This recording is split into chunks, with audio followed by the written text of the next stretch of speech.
welcome to the Love How Deep podcast with Brian and Heather Mayer. Our purpose is to equip married couples like you with resources that rely on the transformative power of God's Word to strengthen your relationship.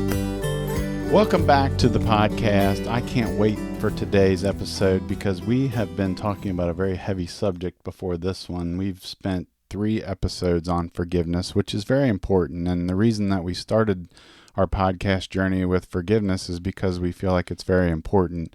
And if there's big hurts, that's something that's got to be addressed. But I don't know about you, Heather, but it was starting to feel like a little bit of a downer there toward the end. And so we want a little pick-me-up today, right? I agree. I mean, it is a topic that is so near and dear to our hearts and so important. And we just want people to get it and understand it. But yeah, it was time for something a little bit more maybe lighthearted. I agree. I don't know. Is this a lighthearted subject? For some couples it might be. For some couples it might not be. Yeah. And we're talking about roles and responsibilities in your relationship, or think chores, that type of thing. So that's what we're going to talk about. So hopefully you are thinking, okay, great. Yeah, this is going to be light. It's going to be easy. We're going to figure this out. And maybe you're listening to this and say, oh boy, these are landmines waiting to happen. But I think either way, I think we're going to have a lot of good things to say today about this topic. And so I think you're going to enjoy this one. So I think so. I think it's good just to kind of hear some new ideas of how you can tackle those roles and responsibilities within your family. So stay tuned in for this. Yeah. And one quick thing before we jump in, I have to give Heather kudos is that if you listen to the last episode number 3, she talked about how we were close and snuggly during the podcast episode because we were having some technology issues. We were. And we have gotten it figured out, and I have to give her credit. She came up with the grand idea of, why don't you just unplug every single cord? And we've got about, it seems like 400 here, right? I think there might be. Yeah. And so I did that, and bam, here we are on 2 separate microphones. Being able to, look at each other. So High five. High five. All right. I'm glad it's working. Right. I mean, I liked being close to you, but it's working. Very true. Okay. All right. Let's get down to business here. So let's talk about roles and responsibilities. And I think the first thing that we want to talk about is how you grew up. And we're going to talk a little bit about how we grew up. But before we do that, kind of just to let you know, there are generally 2 different ways in which couples and families handle chores and responsibilities. The first one is called the traditional way, and that's typically what was done by most everyone, I would say, 40, 50 plus years ago, where, what was it, Heather? The female typically took care of everything inside the home. Correct. Male typically would work outside the home and take care of the yard. Right. Okay. And that's still done today by some people. And then what developed, I don't know, maybe in the 60s when females started to get back into the workforce, not get back in, they started to get to the workforce. It was called, did I say egalitarian? Egalitarian. The teacher in me is going to teach him how to say it the right way. So we're talking about gals. So egalitarian. We have a visitor. We got to hit the pause button. Butterscotch here. just jumped up on the podcast table. That's our cat. He's our little podcast mascot. So maybe we'll put his picture in the I think we've got him reined in or here. Something. Okay. Yeah. So what was I saying? The traditional approach was the first one. The more modern or egalitarian approach is more of an equal approach, where it might be, maybe you, Heather, might go out and mow the yard, which I don't think that'll happen, but, for 2 reasons. We don't have a yard. Right, and you don't like to mow, so. No. For those reasons, no. But if you were in an egalitarian situation, that might be the case, and maybe, again, what typically a female might have done, maybe wash the dishes or cook. Maybe the male does that in your relationship. So those are the 2 ways in which couples typically approach this. I wanted to talk a little bit about our childhoods just to give you an idea of what we went through. And as we're doing this, think about your own childhood. And so, I don't know, Heather, what was the approach when you were growing up, would you say? Yeah. So my family grew up in it was a very traditional family with the traditional approach. mom and the kids really took care of the inside, and then my brother and my dad took care of the outside of the house. With my dad working outside the home, and my mom, she was sorry, butterscotch is added again. Okay, sorry about that. And my mom was a stay-at-home mom for most of my childhood, and so she, and us girls, we did the cooking and the cleaning, and she sewed clothes for us, and she did the grocery shopping and all of those things. Just very traditional.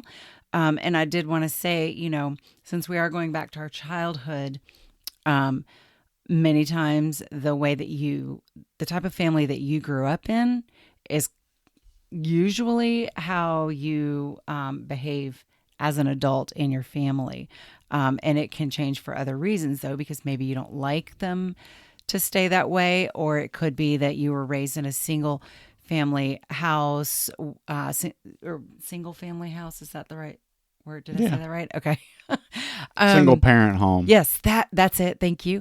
To where that one parent is doing everything. And so you're just, what is just a little bit different from someone that grew up in a home like I did with both parents and that sort of thing. So yeah, traditional approach. Okay. Mm-hmm. So yeah, in my childhood, I actually had two different ways in which I saw chores were done. And it's because I did grow up in a divorced situation where my mother, kind of was in and out of relationships, very short-lived. And so I would say for most of my childhood, it felt like I was with a single mom. And of course, she did most of everything. I had a couple of things that I did, but overall mostly saw her do everything. Now, we did typically live in apartments, so there was no outside yard work that I would see my mother doing, although I assume she probably would have had we lived in a home. And then with my father and stepmother, it was definitely more of a traditional approach with that, for sure. I remember my stepmom being inside most of the time doing the tasks that were in the home, and then my dad would be outside quite a bit. We had a pretty big piece of property, and so he really enjoyed being outside doing that. So I saw kind of two different ways to handle it. And as we talk about our childhoods, and as you think about your childhoods, we're going to pull a little bit more forward into how it works currently. And so think about, again, how it works currently for you.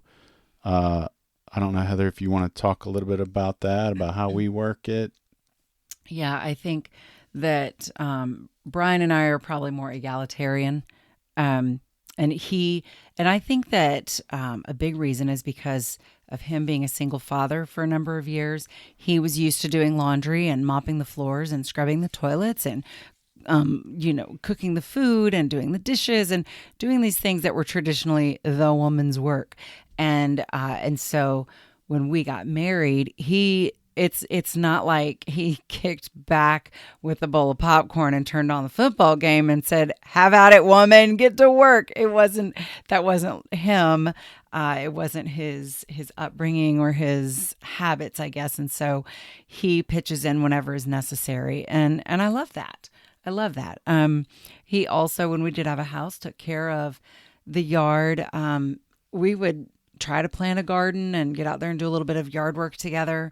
And that's pretty much where my role outside ended because I just don't like yard work. But he was happy to take care of that. And even now, one of the coolest things is that I love to cook, and Brian is so happy to get in the kitchen and chop some onions with me, and we turn on the music and we start cooking together or whatever, like boiling the water, whatever it is that we need to do. He is happy to help me with that. And then but I do basically all of the cooking, and then he cleans up the mess. He does all of the dishes. And so yes, that means loading the dishwasher and unloading, but he does it. And sometimes you'll do that too. Yes, sometimes I will. If I see him unloading and I'm not doing anything, I will go and help him. So yeah, there's definitely some good teamwork that's just been very natural with the way that we, keep up the inside of our house.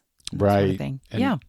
What you'll hear too, as we talk about this situation, these roles and responsibilities, we are very good, I think, with this one. There are certain topics that you're going to hear us when we talk about on the podcast, that you're going to hear some disagreements and some times that maybe didn't go so well. This one we've had a pretty good handle on. So hopefully, again, we can give you a lot of good creative maybe ideas and things to think about in order to make this better if it is a tough situation for you. And so with that, wanted to talk a little bit about communication and expectations.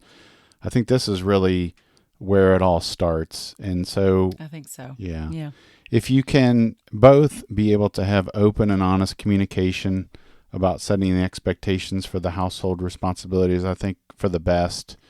And, again, just normal communication type skills, be understanding and listen and summarize what you're hearing. All those good communication skills can come in handy when you're talking about this subject, especially if it can be a little bit of a landmine type situation. But I would say first and foremost, tell your spouse what you like and what you don't like. I mean, I think that's fair. Can I tell you what I don't like?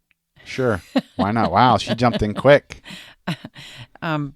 Yes, as a child, I was made to clean toilets. And to this day, I detest cleaning toilets. They are nasty, disgusting bowls in my house. Our house has 4 toilets. They're gross. Well, they're not really gross because they are clean, but they're just gross to have to clean. So I don't like to clean toilets, but drum roll, please. Drum roll, please. Here comes Brian. I take care of them. Yes. It's not a passion of mine, but I will do it. And strangely, I didn't really think about this till we started talking, but I didn't ever really have to clean toilets as a child, and so maybe that's why I don't really mind it now. So I think, again, this is another situation where it just kind of worked out between us. It did. It did. So I would also say you might want to, well, this kind of leads into what you were just talking about. Talk to each other about what you did in childhood that you liked and what you didn't like, and then see if that kind of lines up and you can come to some conclusions and decisions about what might work best. Kind of like the toilet situation. Mm-hmm. Yes. So, yes. Yeah. And you like to vacuum, and I don't mind pushing the mop around. Yeah. Mm-hmm. Now, this is one that you may not have thought about that you should think about, and it's around, are there certain tasks that you like to do alone? Do you prefer doing some together? Would it help motivate you more if you were able to be on your own, or would you be more motivated to do something together? That could be another way to kind of help get the juices flowing when you're trying to figure out who's doing what. I don't know if we have an example of something that, I suppose probably cleaning a closet, depending on how big the closet is, might be something you would need to do by yourself. But you mean so that we could turn the closet into a podcast studio? Oh, yeah, right. That is correct. You know what? We can make the bed ourselves, but man, is it so much easier when both of us are working together? That's true. Mm-hmm. Right. So I think for Teamwork. us, making our bed is better as a team. Yeah, it's good. Yeah. It's good. Yeah. So, mowing, we live in a townhome, so we don't mow. But if we were mowing, that would probably be best done by one person, I would think. Yeah. I think it would be pretty awkward if we both were pushing the lawnmower. So, yeah. But you get the idea. And you might want to talk about, and this might be a sore subject with Heather, I don't know. But, do the kids, do they need to get involved doing something? So yeah, that's definitely something that you want to discuss with your spouse on, what kind of chores do you want to give your children to do? What should they be responsible for, if any? And come to some agreements on that. That's always a good thing too. Mm-hmm. Yeah. And as a child, I don't think I mentioned this yet, but I really didn't have to do a whole lot. And I almost hate saying that. I feel guilty for saying that. I feel a little bit less than. But typically, my mother only asked me to make sure my room was clean, and I had to take the garbage out occasionally. And we lived on the 3rd floor in an apartment, so that's 3 flights of stairs. So you should feel sorry for me. Do you feel sorry for me, Heather? I'll get back to you on that. Okay, I think that's a no. So, okay. He was a princess. Right. I think so. I think we're learning a lot about ourselves doing this, aren't we? I think so. Now with that, so, again, we talked about communication. It's very important. I would say too, the next big topic we want to cover are you a household with one person that has a career outside the home, one's a stay-at-home parent? Do you both have careers, and how does all that work? And I guess, I don't know, Heather, if you want to talk a little bit about what might be important with that. I think that it really comes down to communication again with this, about the things that you both expect to do or to have done, what's important to you. You've got to talk about these things. You can't just expect that the other person knows what you want. So just sharing those things with each other. If one of you is working outside of the home and the other's working inside the home, you're both really working. And but then if one of you is a stay-at-home and you are raising the children, what are the expectations there? They're different, just depending on what both of you do. If one of you travels a lot, what are the expectations there? It just comes down to communication. What the things are that are important. But I'm mixing up my words, man. What? Oh my gosh! What things are important to you? Right. And how, how you can make this work for the two of you. I apologize for my mixed up words. That's quite all right. I think you are just fine. So one thing too that you've always talked to me about, real quick, that I'll talk about here is the what is it? Fair is not always equal. Fair is not equal. Right. So you might want to do the egalitarian approach, but that doesn't mean necessarily that you have to come up with a list of tasks and then they have to be divided exactly down the middle, or we have to talk about, okay, how much time do I spend, how much time do you spend, and we have to make it completely equal. So no, that's not the goal here. Right. The goal is to work together. Yeah, it really is. Now we're going to get into, I think, the creative portion of our episode here and give you some thoughts about some things that you can do that maybe you haven't thought about. And let's just say again that you're just struggling. Maybe you're not communicating very well about things. You're having a hard time resolving conflict over this subject, or maybe you're just having difficulty getting things done. Maybe there's no time. Yeah, right. Do you have some ideas on a few things people can do with that? Well, if you don't have time and you have the finances, you could always hire an outside professional cleaning service to come in and take care of some of those things around the house. It is an added expense. So again, you want to communicate about that and see if you're even able to do that. Well, let's see. What else? I think you have an interesting story about some technology, right? Oh, man. Oh, my gosh. So, yes.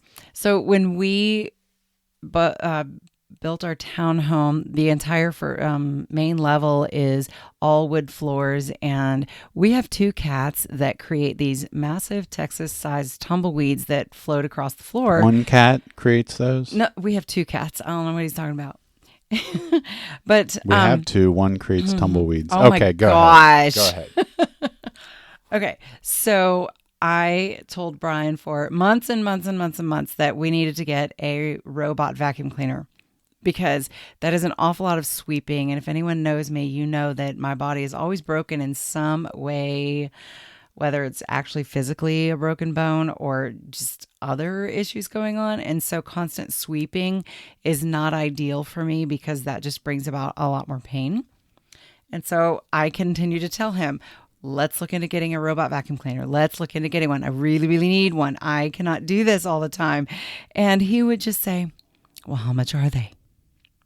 Okay, we'll talk about it. I'm like, what? Are we going to talk about it when I'm older?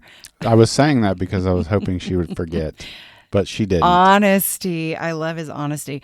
And so this was finally resolved when one night I looked at him and I said, Brian, I've got some things in the Amazon cart. You should perhaps take a look at it, because I'm ready to hit the buy button. And when he looked at it, he saw that there was about $6,000 worth of robotic vacuum cleaners in the Amazon cart that made his eyes bug out. But it got his attention, and in no way was I ever going to spend that much money on any cleaning equipment. Yeah. But it worked, Yeah, because I won. Okay, speak, Brian. No, I was just going to say, I don't know if any of you have seen the Jetsons. Remember the robotic maid? I assumed when $6,000 was in the cart, I assumed, oh, we're getting a robotic maid. Yeah, But we might get that next. She got my attention. I did. Obviously, just spent a couple $100 on the robot vacuum. Yes, and it is very helpful because, pushing the broom around on this large main level is tough. But it's something that helps us, and it helps me physically and keeps the house clean. So, yay. All right. Yeah. So, I mean, Very I think good. that's something that if you need to think about doing some things like that to make the cleaning a little bit easier, then go for it, know? Mm-hmm. Yeah, and we have a couple of other creative ideas for you. I'm going to call this one Who's the Boss? Do you remember that show back in the 80s? Did you ever watch that show? I Had did. Tony Danza. Yes. Oh, I forget the lead lady. But I don't know. yeah, he was I guess he was the maid. Anyway, so who's the boss? So what am I talking about there? I'm talking about if you have a situation, a task or something maybe you're gonna put something together. Maybe you're gonna both put a shelf together or something like that. You might want to do what's called Who's the Boss, and what that is you make a decision before you do this thing together of who is going to be the leader and who is going to be the follower or employee. I don't know how you want to say it, but the leader gets to basically make the decisions on how this is going to work. Who is the chef and who is the sous chef? Ah, thank you. That might be a Done. better way There to we say go. it. Yes. Yeah. And the sous chef is the one that is carrying out the responsibilities. And what Maybe not all of them, but Right. just kind of working alongside the chef, letting the chef sort of guide how this task is being accomplished. Right. And Chop I would my say, onions, please. Yes. And I would say the main responsibility for the chef or the leader is just to be nice. Don't be, well, I'll just leave it there. Well, be a good leader and communicate about your expectations Right. and talk with each other. Don't just, order around and say, put that screw in right there, like whatever. Right. Like, Or, we're don't not try not to talking be like that. highly critical. You're not doing it right and this and that. I mean, of course, if you need to communicate that, do it, Yeah. but be nice about it. And then I would say for the sous chef, don't question everything. You made a promise that I'm not leading, this is not my idea. Now, of course, if you think somebody's going to die, if you do something the way the leader wants you to do it or the chef wants you, then say something. But outside of that, just let it go. Oh, that might be trademarked. I probably shouldn't have done that. So those were the two things there with Who's the Boss. What do we have? We have another one that's kind of creative. Did you want to talk about that one? No. No. Okay. All right. No, I'm just kidding. Okay. You could always try role reversal because it's hard to really understand what the other person is doing if you haven't walked in their shoes.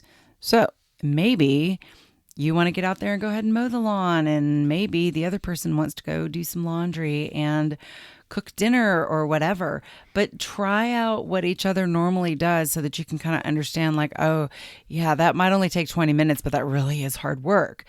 If that makes sense. So yeah, just reversing your roles a little bit and putting yourself in the other person's shoes. Yeah. I don't know how many more ways can I say that. Right. And if you Next. can do a 100% role reversal, that would be Ooh. amazing, but we understand that that's sometimes pretty difficult. Does that mean I have to clean toilets? Yeah. Because that is not happening. Yeah.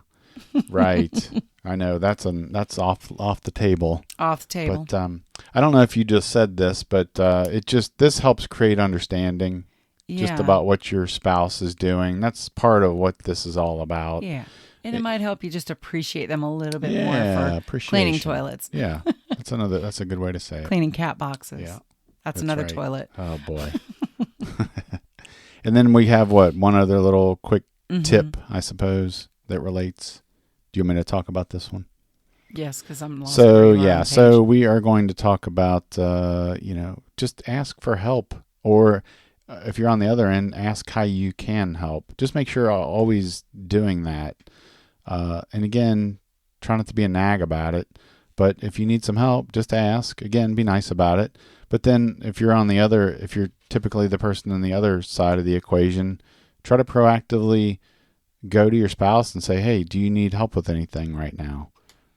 What do we always say? How can I help? How can I help? Yeah. Yes. We saw that on a television show where the main character it was kind of a cool thing that he said, because he felt really genuine when he said it to people. He's like, Yes. how can I help you? Yeah. And those couple of little words can just go such a long way in getting some things done and just keeping a good, restored communicative relationship. So, yeah. Yep. And I think we are about ready to wrap up. We just have a few sort of things to remember here, but be flexible, be adaptable. I mean, maybe there's a situation where, Heather, maybe your sister who lives in Kentucky gets sick and she wants you to come for a week and be with her. Mm-hmm. Well, what's going to happen to the roles and responsibilities then? Brian's cooking for himself. Hot Pockets? That's right. Yes. Yes, that would probably be the case. And peanuts? I love peanuts.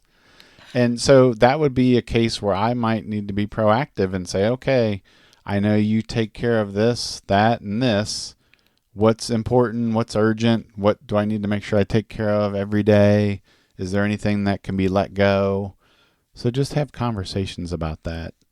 Yeah, I think that's good. Yeah. I think it's good. Yeah. Or, maybe I get sick, or maybe you get sick, and one of us has to jump in a little bit more on other things. Right. Again, just be flexible and be adaptable. I think one other thing. Yeah. Time management and scheduling. Sometimes it can just be so overwhelming to think about everything that has to be done around the house. And oftentimes the only time anything gets done is on the weekends, and then the weekends are filled with so many other engagements that are happening. So when do things get done? And, a long time ago, Brian and I created a schedule so that kind of planning out like what we were going to do every night of the week, so that it was just really probably 20 minutes of a chore each night. And so we listed some things out and we said, okay, on Monday nights, we're going to do the laundry, and on Tuesday nights we're going to sweep the floor, and on Wednesday, or I'll sweep and then he'll vacuum, and on Wednesday night we'll do, I don't know, my mind is drawing a blank because I've been talking too much, but I think you catch my drift there, that we put some things on a schedule, on a calendar, to kind of help us tackle these needed chores a little bit at a time. It's the way you eat an elephant is one bite at a time. Mm-hmm. And that's kind of what we did. And that helped. That really helped to get some things done and to create some habits, really. So. Yeah, I think so. Mm-hmm. And I think this might be a good place for us to start to wrap. And so not rap as in musically rap, but wrap it up.